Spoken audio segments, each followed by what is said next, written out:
ফাঁসির দণ্ড, কারাগারের অন্ধকার প্রকোষ্ঠ আর দীর্ঘ রাজনৈতিক নির্বাসন সবকিছুকে পেছনে ফেলে আবারও জাতীয় রাজনীতির কেন্দ্রবিন্দুতে ফিরেছেন তিন নেতা। যে নামগুলো একসময় আইনি জালে থমকে গিয়েছিল, সেগুলোই আজ উচ্চারিত হতে যাচ্ছে সংসদের মঞ্চে। 2024 সালের 5 অগস্ট শেখ হাসিনার নেতৃত্বাধীন সরকারের পতনের পরই হাই প্রোফাইলের মামলাগুলোর আইনি চিত্র বদলে যায়। সেই ঢেউয়ে খালাস পান লুৎফুজ্জামান বাবর, আব্দুস সালাম পিন্টু ও এটিএম আজহারুল ইসলাম। একসময় মৃত্যুদণ্ডপ্রাপ্ত হয়ে বছরের পর বছর কারাগারে থাকা এই তিন নেতা আপিল ও পুনর্বিবেচনায় মুক্তি পেয়ে আবারও রাজনীতির ময়দানে ফেরেন। 21 আগস্টের গ্রেনেড হামলা মামলায় 2007 সালে গ্রেফতার হন সাবেক স্বরাষ্ট্র প্রতিমন্ত্রী ও বিএনপি নেতা লুৎফুজ্জামান বাবর। টানা 18 বছর কারাগারে থাকার পর গত বছরের অগাস্টে আইনি প্রক্রিয়ায় মুক্তি পান তিনি। এরপর রাজনীতিতে সক্রিয় হয়ে সংসদ নির্বাচনে নিজ এলাকা নেত্রকোনা 4 আসনে ধানের শীষ প্রতীকে লড়ে নিকটতম প্রতিদ্বন্দ্বীর চেয়ে 1,20,000 বেশি ভোটে জয়ী হন।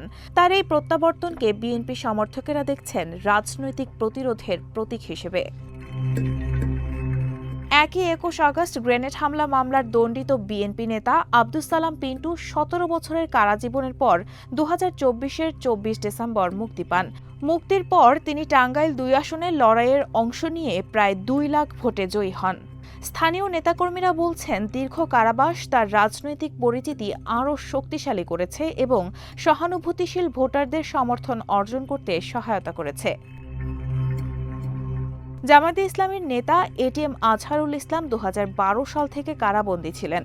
মানবতাবিরোধী অপরাধের মামলায় মৃত্যুদণ্ডপ্রাপ্ত এই নেতার মুক্তি হয় আপিল বিভাগের পূর্ণাঙ্গ বেঞ্চের সর্বসম্মত রায়ে। 2025 সালের 28 মে মুক্তি পেয়ে রাজনীতিতে ফেরেন তিনি। এরপর রংপুর 2 আসনের লড়াইয়ে অংশ নিয়ে বিপুল ভোটের ব্যবধানে জয়ী হন এটিএম আজহার। আইনি জালে আটকিয়ে রাজনৈতিক লড়াইয়ের চূড়ান্ত বিজয় অর্জন করা যায় না। 3 ফাঁসির আসামির জয়ে আবারও সেটা প্রমাণিত হলো। শেখ হাসিনার প্রতিহিংসাকে কবর দিয়ে জনগণের ভালোবাসা ও দলীয় সমর্থন তাদের পুনর্বাসনের পাশাপাশি ক্ষমতায়নও করল। বিশ্লেষকদের মতে এটি শুধুমাত্র ব্যক্তিগত জয় নয়, দেশের রাজনীতিতে নতুন অধ্যায়ের সূচক।